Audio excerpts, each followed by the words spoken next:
what's going on, everybody? Welcome back to the Chasing Dreams podcast with Charlie and Justin. We're on episode 139, and it is a beautiful morning with the windows down in our makeshift studio because we're constantly changing studios. Sometimes it's remote, sometimes it's together, but I always like the in-person together recordings better. Oh, I agree. There's better, like, rapport, and it just, I don't know, it's hard to explain, but if anybody's done it, it's like the body language and stuff and the gestures and everything. There's better flow to an episode when you and I are sitting next to each other versus when we're on Zoom. Yeah, definitely less of the hesitation or the waiting for the other person to talk or stepping on each other while we're talking. Well, and plus with the Zoom too, there's also like overlap, or not overlap, but there's pause space in between dialogue, not just because of hesitation, but because of lag. Yeah. Like sometimes I've noticed in some of the episodes, like you'll finish talking and I'll finish talking, and there's a lag in the recording, like if it's like a Wi-Fi or connectivity issue where you'll stop and it'll take a couple seconds on my end for me to hear you stop because like it's a little bit lagged, and then I'll speak, and so it gives the listeners like a little bit of a gap here. But since we're on the same recording, here we are. All good. So how's your week been? Good. Busy. Very busy. Long week. A lot of moving parts this week, but it's been an overall good week. Yep. That's busy is a good thing. Like people at the gym ask me all the time, like, how is it going? And I said, well, it's busy because typically I'm running from person to person in the gym, when they ask me that. So I said that I always annotate it by saying busy is a good thing because generally for me, it means income or it means progress. And I don't necessarily mean progress in like bodybuilding terms or fitness terms like we always talk about, but just like I'm getting stuff done, like you with your garden or, with the family or whatever. Like there's always something that you're doing, and it's, you and I have been adults long enough where we really don't do many things that keep us busy if it's not beneficial in some way or something that needs to be keeping us busy. So, there's pros and cons. I mean, like, I know that we need to dial it back and scale it in a little bit, but like, for example, like I went on vacation last week for a couple days, and it was amazing, but it was also difficult because you get that like, I don't know, that sense of urgency or that itch where it's like, I'm not doing what I'm supposed to be doing in a sense. Yeah. Like whenever you're away from the house, you think of like everything you need to do when you get home. Maybe it's stuff at the house, or maybe it's stuff with work. For example, like teaching school, like it's more trouble to miss days. Yeah. Because you have to make up that work and then plus get on top of more work. And, if you have a substitute, you have to connect with them and find out, what the kids were doing and all this stuff. So it's like, it's almost like a hellacious task when you miss. Like people think, oh, had a day off, I'm sure it was nice. It's like, no, it was actually more trouble than it was worth a lot of times. When you rely on like, my world, emails and communication. Yeah. It's, in the safety world, if I take a day off during the week, it takes me 2 days to catch up. Uh-huh. Because when I come back, I'm still working. Yeah. So it's, things are just piled up and. Well, it's compounded because like you never taking a day off of work doesn't mean you get a day out of work. Right. So you still have to do the things that you have to do, but now you're left with the task of playing catch up because the next day, let's say you miss a Monday, when you go on Tuesday, you have to do Tuesday's work. And now you have to make up all of Monday's work. Right. So it's not like the Monday's work just disappeared and you're fine. Right. So, it's nice to be busy. It's nice to scale back on occasion, but the reality is, as most people that are used to being busy, it's difficult for them to scale back because they're always yearning to like dip their feet back into, the busyness or the hyperactivity of life, I guess. Yeah. But I've had a good week. One of the things that I was thinking about this morning on my way here was like the word that popped in my head and I wanted to talk about was gratitude. Yes. And how grateful you can be. And I don't want to come across as like corny or preachy or whatever, because we always try to avoid the cliche topics. But like, I've just lately been trying to soak up things that have happened in my life that have brought value. Because we always talk about that, like value and energy and, who brings value to your life, who brings energy to your life, who brings this and who brings that. Well, I feel like when it comes to being grateful and thankful for things, like it's like the old saying, you always find what you're looking for. Like if you're looking for problems, you'll find problems. If you're Right. looking for negativity, you'll find negativity. If you're looking for positivity, that's what you'll find. And I've been trying to like make a mental note of every single thing, not every single thing because that's impossible, but like looking at all the positive things in my life whenever they pop up. Like, for example, we're recording right now with the windows open, and it's, you know what, 4:30, not yet 4:30 in the morning, it's 4:22 in the morning, and you hear birds already out, and the weather's beautiful. So a lot of times you would just sit here and you wouldn't even think about it because you'd be thinking about the podcast, talking to you, talking and having a good exchange and dialogue, but you're not really cognizant of those outside things. Whereas this morning I'm thinking, weather's nice. Yeah. What a beautiful day. This is awesome. We have the windows down. Like it's not raining. Like it's not cold. Like how thankful I am to be in this position right now. And I've been doing that with pretty much everything. But one of the things that has kind of like superseded everything else or taken kind of a role in the driver's seat has been branding and message. Yeah. So like for me, owning the trademark for the company, I guess, for lack of a better term, No Excuse Nation, which is my training business, and kind of has morphed into more of a an aura or like a mantra for it's people. not just like a business, it's more of a lifestyle. Again, trying to avoid the corny, but like that's ultimately what it is, right? I think that's why you chose the name, right? Yeah. So the No Excuse Nation, which is my brand, is something that I've initially started like geared towards like younger athletes and having them understand that if you want to make progress in life and you want to be successful, even outside of training, not just in sports, but just in life, like there are times where you have to do what you don't want to do and you have no excuse but to do it. Right. Like you have no excuse but to go into the gym. You have no excuse but to get up early. You have no excuse, nothing you can say is going to really validate acceptability for less than your best on my end. Right. So if you have things going on in your personal life, unfortunately, you have to set those aside and get the work done. It's like we talked about earlier with the compounding work. Work compounds, but lack of work also compounds. Meaning if you miss one day of training, that's, one day behind everybody else. Because if you miss a Monday in training and everybody else, like your competition elsewhere, came to a Monday of training, now you're kind of further behind them. They took one step ahead. You didn't move. Now that gap is even bigger than it was.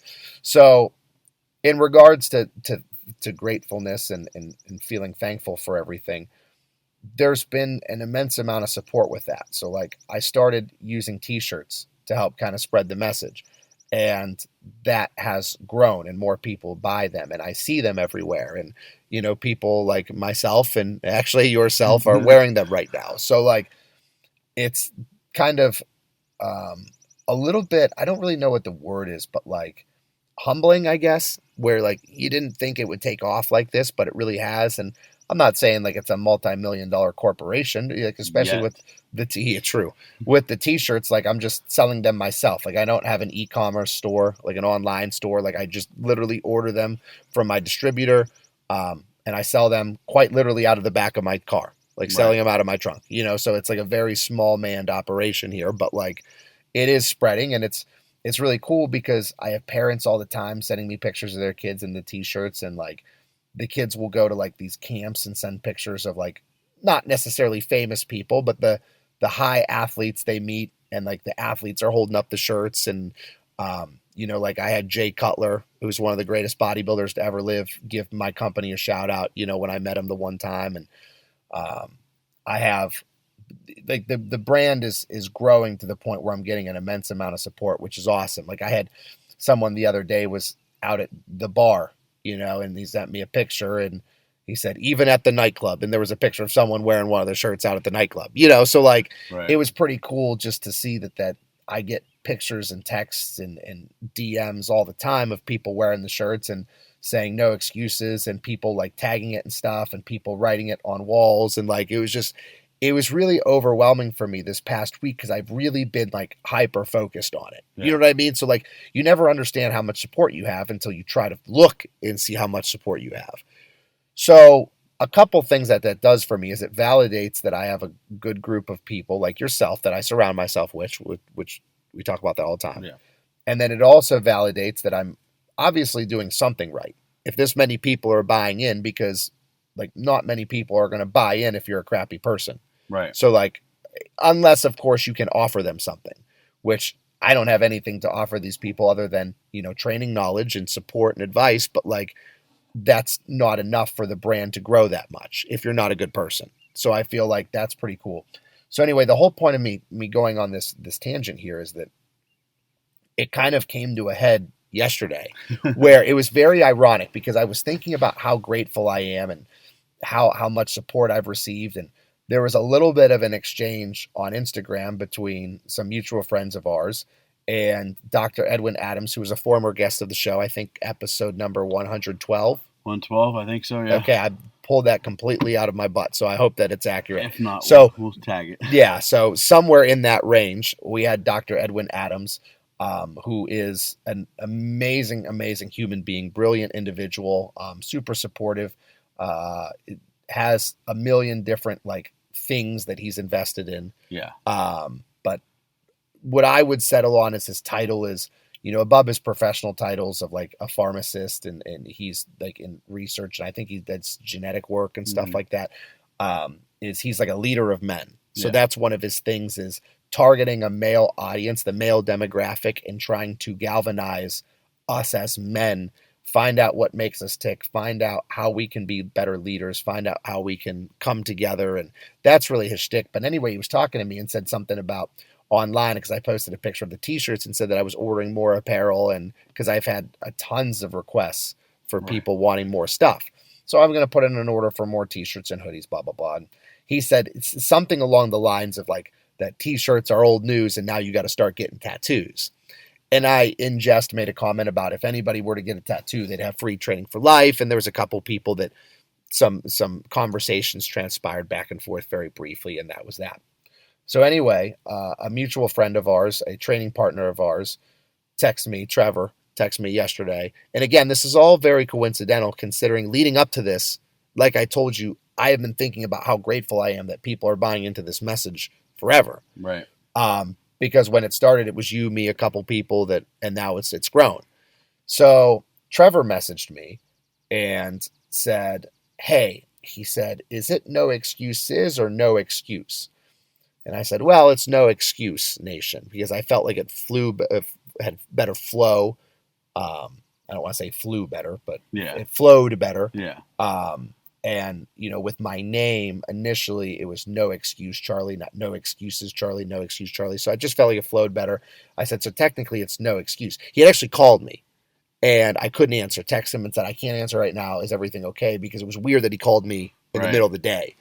And that's when he sent me a text and said, well, is it no excuse or no excuses? I said, well, technically it's no excuse. He said, okay, thanks. And that was it. Now, a little bit of background. You and I both know Trevor makes cups. He does, is it custom tumblers? Like acrylic? Is that what it is? I think it's acrylic. Some kind of a resin. Okay. Yeah. So he puts it on tumblers, like these chillers, like these thermoses, and he can do a lot with those things. But he makes them. And he's made us some in the past, just out of the kindness of his heart, which is extremely welcome, and he's very good at it. So he made me a No Excuse Nation one with an N on it, and it was customized and orange and stuff like that. So it was pretty cool. So anyway, I just assumed it was something like that because he abruptly ended the conversation, and that was it. So then flash forward a couple hours later, and I got a message from Trevor, which immediately sparked in my mind, oh, crap, I forgot to call him back. I was meaning to do that, but you get caught up, you get busy, and you neglect to have good communication with people, unfortunately. So I opened the message. It was on Snapchat, I think, and it was a picture of a tattoo, and he got No Excuse tattooed on his leg, which was hysterical because we had just talked about that. It was unbelievably inspiring. A little bit of a humbling moment for me. Not that I'm saying he just got this tattoo because of me, but obviously the brand and the prior conversation. And then not only that, but Trevor's kind of like started to, I don't want to say transform his life, because he's not the type of person that his life needed transformed, nor am I the type of person to say that, like, we, meaning us, like you, myself, our training group, our friend group, whatever. I don't want to try to take undue credit and say that we were the ones that sparked this, or we were the impetus behind him getting this tattoo or whatever. But there was a little bit of humility that went into it, because we really were, people that have brought him in as a training partner. He's lost a bunch of weight, and he is extremely dedicated to the gym now. And Trevor's always been someone who's ebbed and flowed with that, right? Where he's had bouts of high motivation in the gym, and then I don't want to say would disappear, but things would happen in his life where he got busy and we wouldn't see him for a while. Well, now he's like kind of like a cog in the wheel that is there to stay now. And so for him to kind of like pay homage to like the change that he's undergone, and to us as a family and everything, it was really like took me back for a moment. I didn't know what to say. I didn't like at first think it like it was fake or something. You know what I mean? Like he's not really doing. You got a stick on. Yeah. So again, the point of me going on this huge rant here is just that it was so coincidental, and it's almost like, like bad things happen in throws. Like it's like if it rains, it pours, like type of deal. I think good things happen like that too. We just don't recognize them as much. Absolutely. And I was in this mentality of looking for things to be grateful for. Mm-hmm. And it was very coincidental, because I focused on this brand and how the brand has grown and stuff like that. And I'm like, wow, that's so cool that like people are buying my freaking t-shirts and they're making these tags and all this stuff. And then right when I've been spending the whole week thinking about it, that happens, which is like the cherry on top of the proverbial cake. Like, oh my God, I can't believe that was like, that just happened after all I've been thinking about and everything. So I just thought that was something that I wanted to bring up today, because I wanted to give myself an opportunity to share how grateful I am, not just for that, but for everything.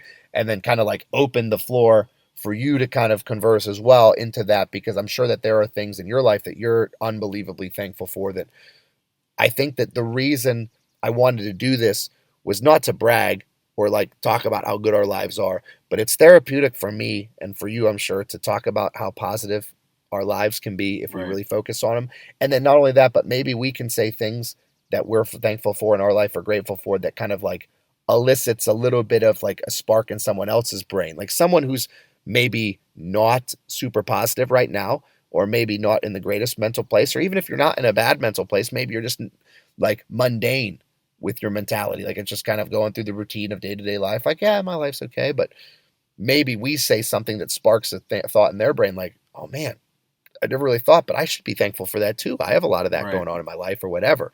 So just wanted to kind of use that as a, I don't know, like a kick in the butt to kind of start the conversation of like, dude, look how much we have to be thankful for. There's so much, in life. And even if, I'm in a habit of looking at things that are perceived to be negative, which is very uncoincidental, or not uncoincidental. That's like an orthodox type of behavior for you, or an uncharacteristic type of behavior for you, because usually you're not like that. Right. What I mean is like, I like to look at, try to look at things that are perceived to be negative and find the positive. Okay, I'm sorry. I thought you were saying that you look at negative things, because I thought I was going to say that's not like you. No, but yeah, if you're looking at negative things and trying to put a positive spin on them, which it's not always easy. No, I try to do that too, and you are be so much better at that than I am. I try to do it. I'm just, I don't know. I've gotten better at it, but I'm not good at it yet. Like one thing that I heard one time, and I think I've said it on the podcast before, was Ben Pekulski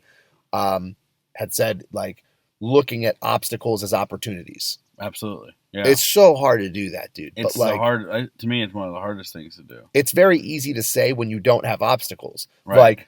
Like let's paint the picture of today. Like woke up early, I have a nice car that I was able to drive to meet you in. The weather's beautiful.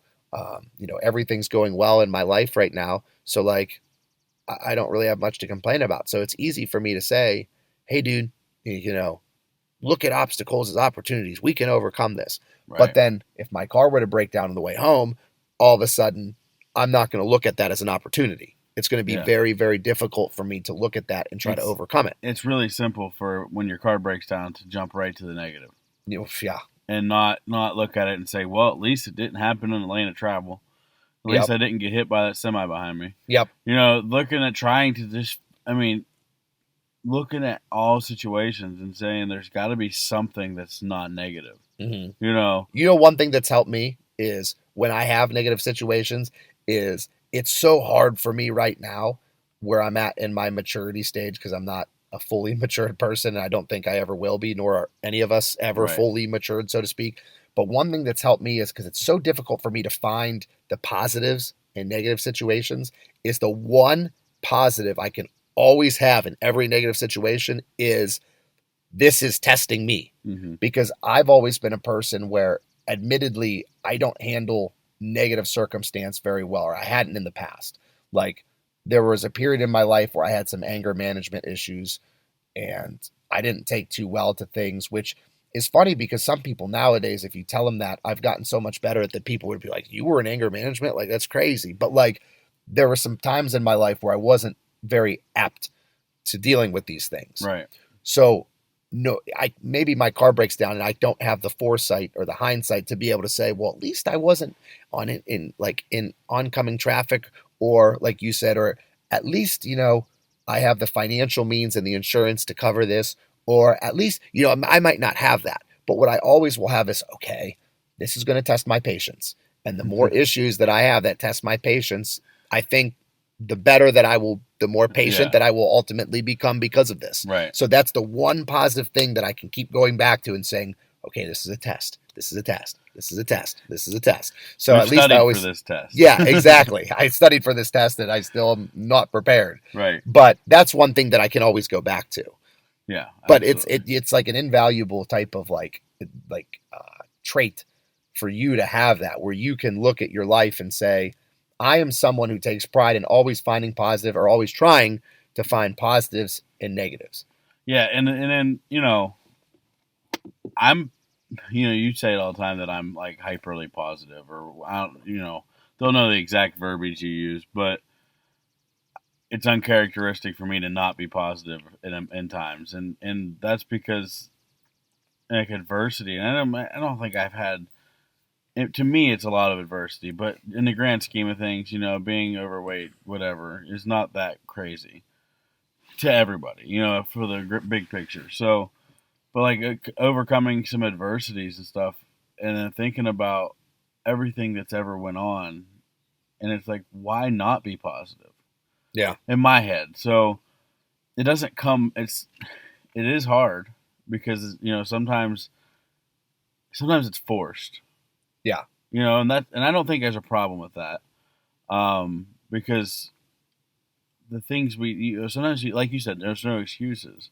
So if you have to force it once in a while, but all the other times, like, say 90% of the time it's all natural, mm-hmm. but that 10% you have to force it from time to time. Well, and I think that, man, this is another monologue that I could go on here, but I think that with the forcing thing, that's very important, and there's like psychological backing to that. And I think that like that is a whole nother conversation that I actually want to like kind of say, but also question, like me say it, but like needing you to confirm it or wanting your thoughts on it too. Like I don't want to phrase it in a question, but I'm kind of going to say this and say like, here's what I'm saying. Do you agree? Do you disagree? How do you feel about it? So before we go on that tangent, what we're going to do is we're going to go to a quick commercial break, because like I said, that's going to kind of like catapult us into a whole nother conversation. So let's go to the commercial break and we'll talk more about that when we come back. As listeners of the Chasing Dreams podcast, we know that you demand the highest quality at all times. If you're interested in quality, look no further than Beast Mode Baking. Beast Mode Baking aims to bring the highest quality, creative, and of course delicious baked goods to your home with nationwide shipping. All orders need to be pre-ordered to ensure they're packed fresh and shipped out to you as soon as possible. Beast Mode Baking offers a flat rate of $15 for shipping due to the size and weight of the cookies and doughs. So if you're interested in Beast Mode Baking, please contact CEO Shannon Knorr. That's at SKNORR13 on Instagram, and order your delicious baked goods today, because every time you support them, you're supporting the podcast as well. And we're back from our commercial break. All right, prior to the break, we had a really enlightening conversation about positivity Mm-hmm. and about looking at the positive sides of things and being grateful and how much gratitude our lives can actually be filled with if we're cognizant of it and making a conceited, effort to try to be positive. Well, from that conversation stemmed you talking about forcing it, so to speak, and how sometimes we need to force positivity into our lives, or at least positive thinking. Like, how do you do that? Like, if I'm someone who's not overly positive all the time, and there are times when negativity creeps in, how do I combat that? Like you said, well, maybe 10% of the time you got to force it.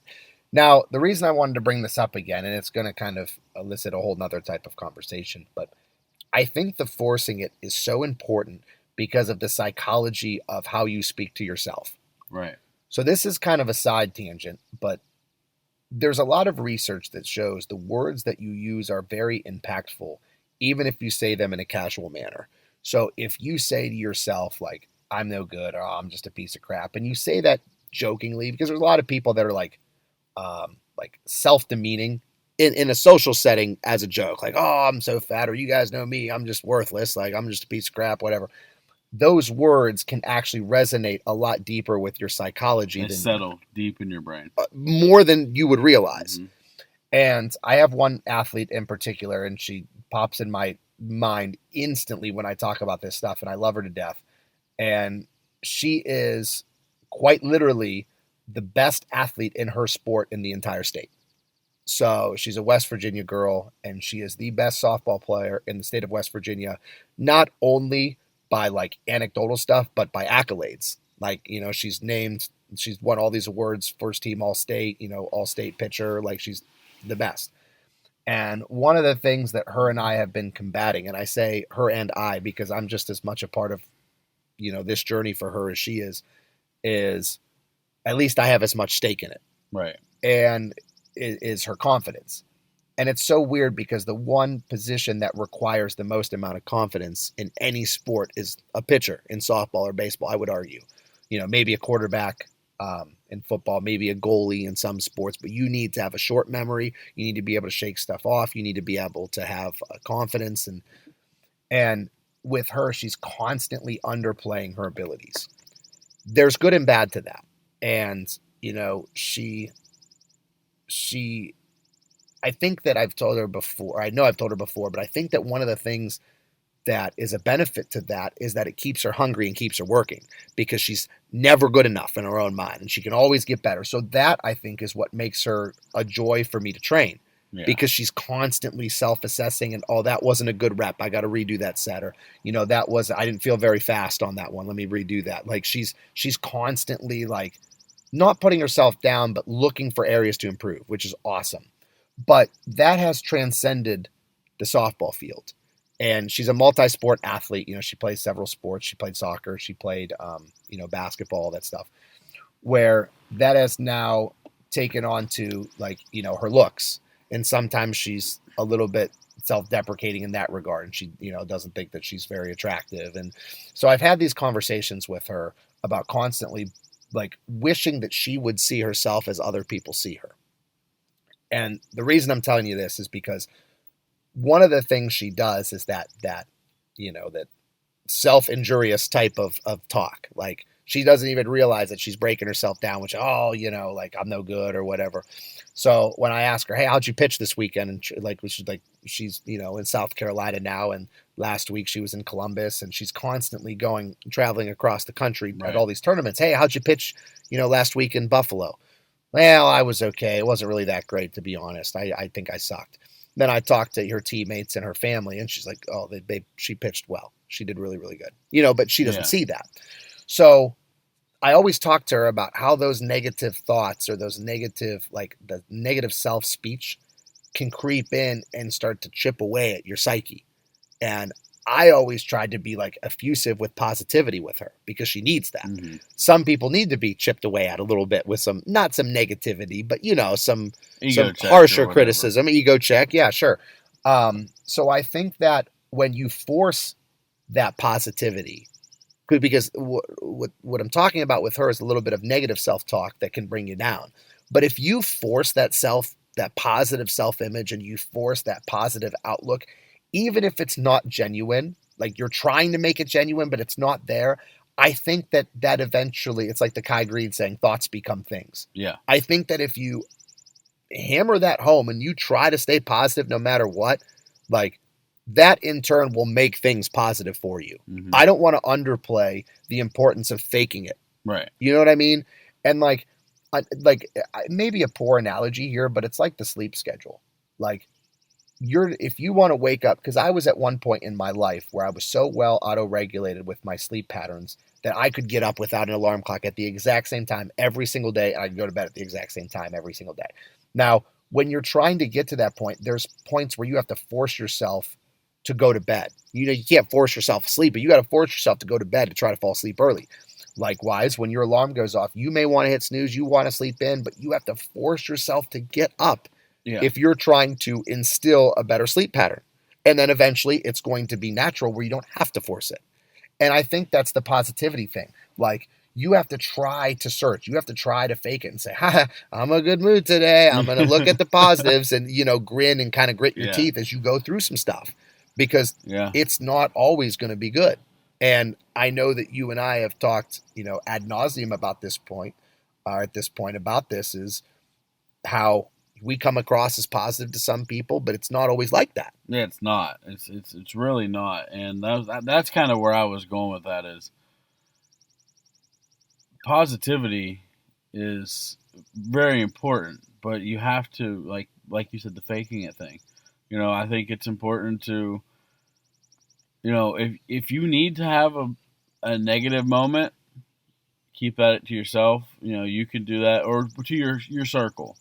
Because I don't think you should ever keep it to yourself. But if you're trying to be a positive person, you need to have a small circle of people that you can kind of release a little bit of your trapped up negativity. Dude, I need to interrupt you because I don't want to breeze over that or gloss over that too quickly, because that is something that I wish, that advice that you just gave, I wish somebody would have told me that my whole life.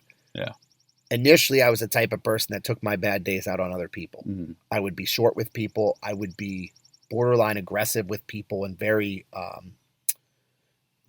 ill-mannered. And when I'd snap at people real quickly and just not be fun to be around. If I was in a bad mood, I would take it out on other people. Horrible character trait. Was very self-aware of the horrible trait, so made an effort to change the horrible character trait. Yeah. What did I do? Bottled it up. Mm-hmm. Kept it to I will no longer take my negativity out on people. Then what happens is that sets you up for catastrophe and nuclear breakdowns that people wouldn't see that I had in my life, were very, very emotional times where I'm some very deep, dark thoughts that no one on the surface would ever know that I went through or go through, and they wouldn't see that because I would bottle it up. Mm-hmm. So I went from both ends of the extreme. Right. I was part of the paradigm where it was I don't care. I'm in a bad mood. Take it out on everybody. And then there was the opposite where it's can't let my bad mood affect other people. Must keep inside. Yeah.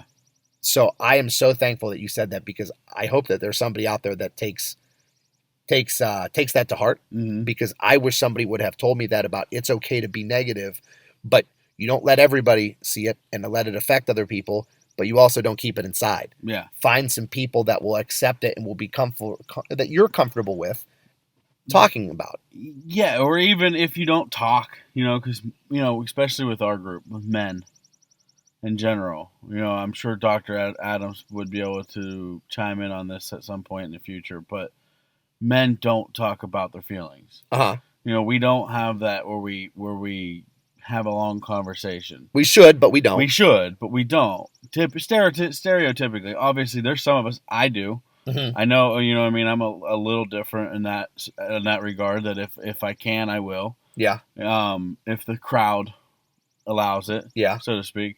Yeah. But you have a group of people, and this is I reference our group of people, our the morning crew, whatever you want to call it, where if you're having an off day and me and Chad scream at each other across the gym, I get mad and storm out. Yep. The next day, you check at the door, and we're good. And I also think that there's a comfortability piece, because not only comfortable that you can put those things behind you and then the next day it's fine. Like, it's like we've talked about on the podcast before, like Louis Simmons out at Westside, rest in peace. He recently passed. He said that like he would tell stories where they would get in fist fights and then drive each other home afterwards Right. and then just go do their set on the bench. And it was like they could literally fist fight. Now, I don't think that most people would ever be able to get to that point where you could fist fight someone and then turn it off and be like, all right, man, good stuff, and then be done. But it's admirable to see that they can just, like you said, and we talked about it last week, and you told me before, check it at the door. Yeah. Just leave it out.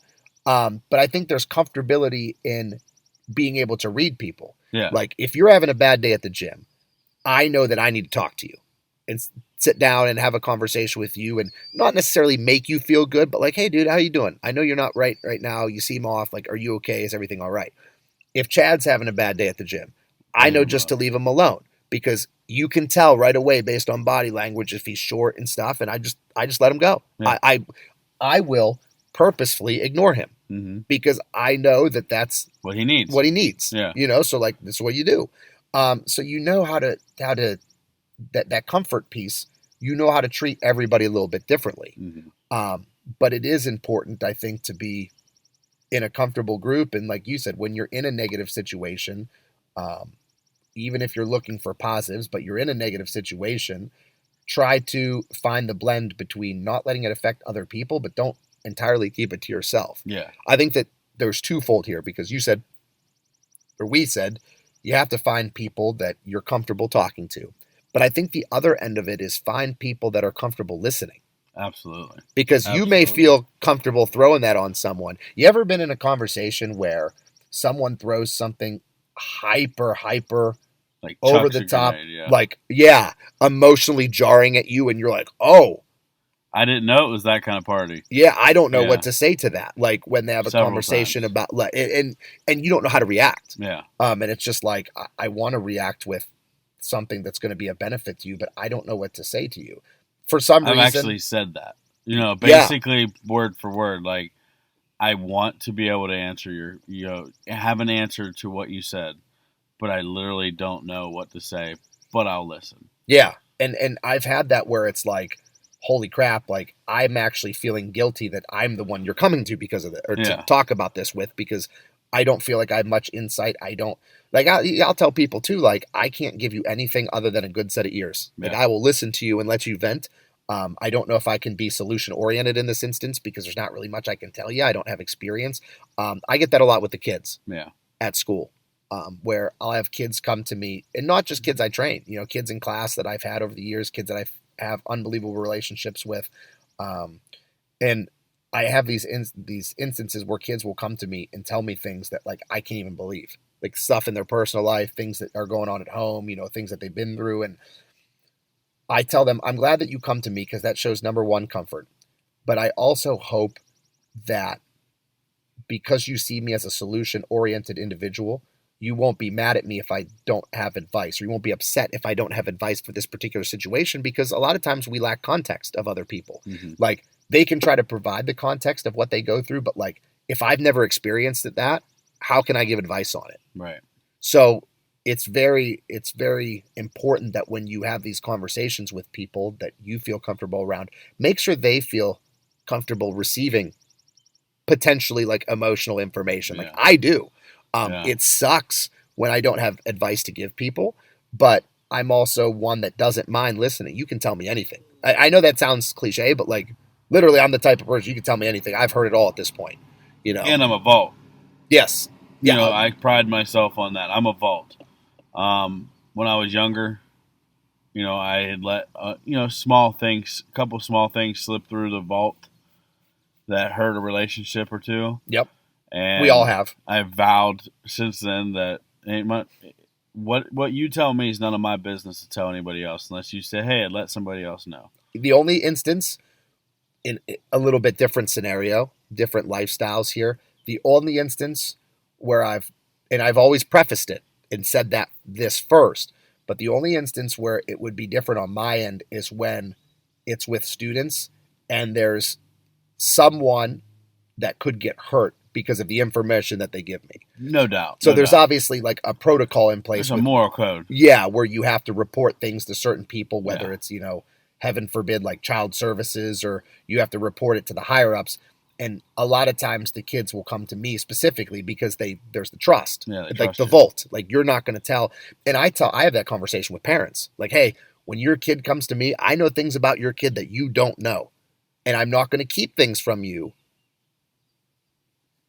The only time, or I may keep things from you, but the only time I won't keep them from you is if there's injury risk, or if there's livelihood risk, where the kid's telling me something where they're thinking about hurting themselves, God forbid, or something like that, where I need to go. So I have that conversation where when kids need to talk to me about something serious, and it's something serious, I'll say, this will eternally stay between you and I unless I feel that there is someone in danger. Yeah, or there's someone in danger, or I'm obligated to tell someone to protect you or someone else. So think about that before you tell me what you're going to tell me. Now, thankfully, 99% of the time, it's nothing that needs reported. Right. It's just saying, and, like I said, I have that conversation with other people, like the parents, and say, hey, I will have conversations with your kid about things that I will not tell you.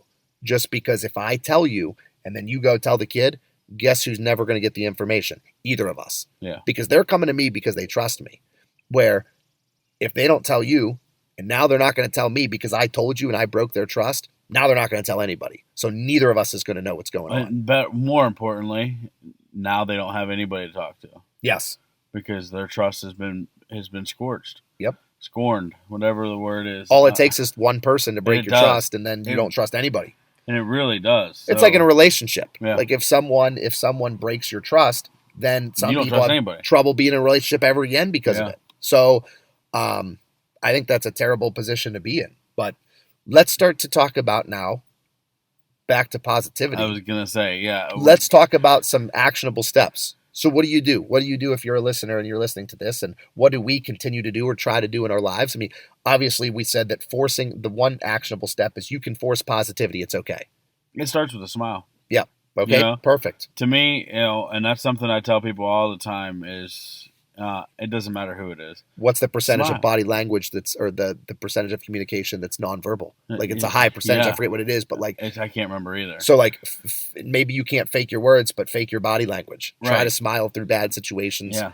Smile at people more. I think that's enough of an actionable step because I think that will be difficult enough for our listeners. I know it's difficult enough for me when I'm not in a good mood to try to fake a smile, but not even when we're not in a good mood. Look at that's where it started for me. Was I looked around to people just walking down the street, driving down the road, no expression at all, like gray, completely gray, and it's like why? So it's easy to force a smile or to have a smile when you're positive, and then we talk about forcing a smile when you're negative. Well, maybe just have a smile. Or try to smile all the time, even when it's flatlined. Yeah, just because you're normal.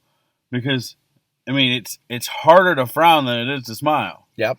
Like it's harder to be upset than it is to be happy. And if you're listening to this podcast, now I don't want to say everybody because the harsh reality is not everybody does. But if you're listening to this podcast, I assume you're probably in a position where you have more to be thankful for than you don't. Yeah. You just have to be self-aware of it, and you have to go looking for it. Yeah.